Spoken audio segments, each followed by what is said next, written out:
Welcome les amis, on se retrouve pour le JO-Mag. Et au programme de ce JO-Mag, nous allons parler d'équitation avec de nouvelles chances de médailles françaises. Nous parlerons ensuite de basketball avec la bande à Tony Parker qui a affronté l'Espagne pour possiblement se qualifier dans le dernier carré de ces Jeux Olympiques. Et enfin, nous ferons une revue d'effectifs des gros événements qu'il y a eu durant cette 13e journée des Jeux Olympiques.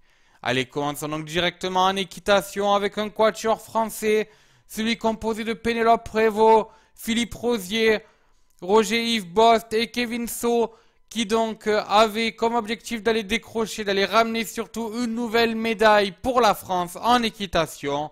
Et mission réussite, je dirais plutôt mission parfaitement réussite pour donc nos quatuors cavaliers qui viennent de décrocher l'or olympique pour la France. C'est la deuxième médaille d'or olympique après celle du concours par équipe en équitation et la troisième médaille d'ailleurs en équitation après celle aussi détenue en individuel en début de ces Olympiades.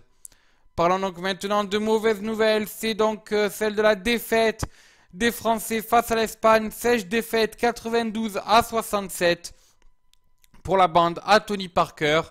D'ailleurs, Tony Parker a annoncé qu'il prendrait sa retraite internationale donc après ce match.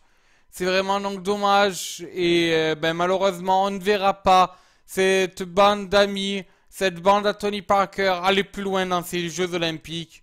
C'est vraiment dommage parce qu'on en avait la capacité, mais encore une fois on s'est laissé endormir par le jeu espagnol. Et malheureusement on n'est pas arrivé à se réveiller et on s'est fait battre tout simplement. Il n'y avait pas d'autre mot à dire, l'Espagne était beaucoup plus fort sur ce match. Mais justement, en parlant donc de sport collectif, les experts, eux, donc en handball bien sûr, nous ramènent une bonne nouvelle, vu qu'ils se sont imposés face au Brésil, donc 34-27. Et donc les hommes de Claude Onesta atteignent ainsi le dernier carré de ces Jeux Olympiques. Notons qu'on peut encore rêver de médailles d'or pour la bande à Kawabachic qui nous ont déjà prouvé durant les derniers tournois pourquoi on les surnomme les experts, tout simplement. Enfin, parlons donc d'athlétisme avec Mejin Mekissi qui avait tout simplement une chance de médaille donc pour l'équipe de France.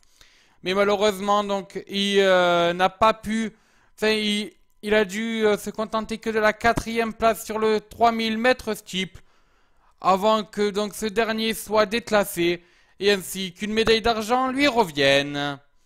Enfin, pour terminer, notons que Usain Bolt et le maître seront en finale du 200 mètres, donc ça se déroulera ce soir.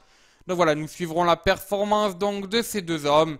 Sinon, au niveau du tableau des médailles, la France est désormais 7e avec 31 médailles, 8 en or, 11 en argent et 12 en bronze. Et en espérant que d'autres arrivent d'ici la fin de la semaine. Voilà, c'est sur ce que se termine ce JO-Mag. Nous, on se retrouve donc demain pour ceux qui suivent le JO-Mag. Pour les autres, on se retrouve ce soir pour les Match of the Day édition NFL. Nous allons faire une petite analyse du match concernant les Carolina Panthers qui affronteront les Tennessee Titans. Allez, sur ce, moi je vous dis, à bonsoir les amis.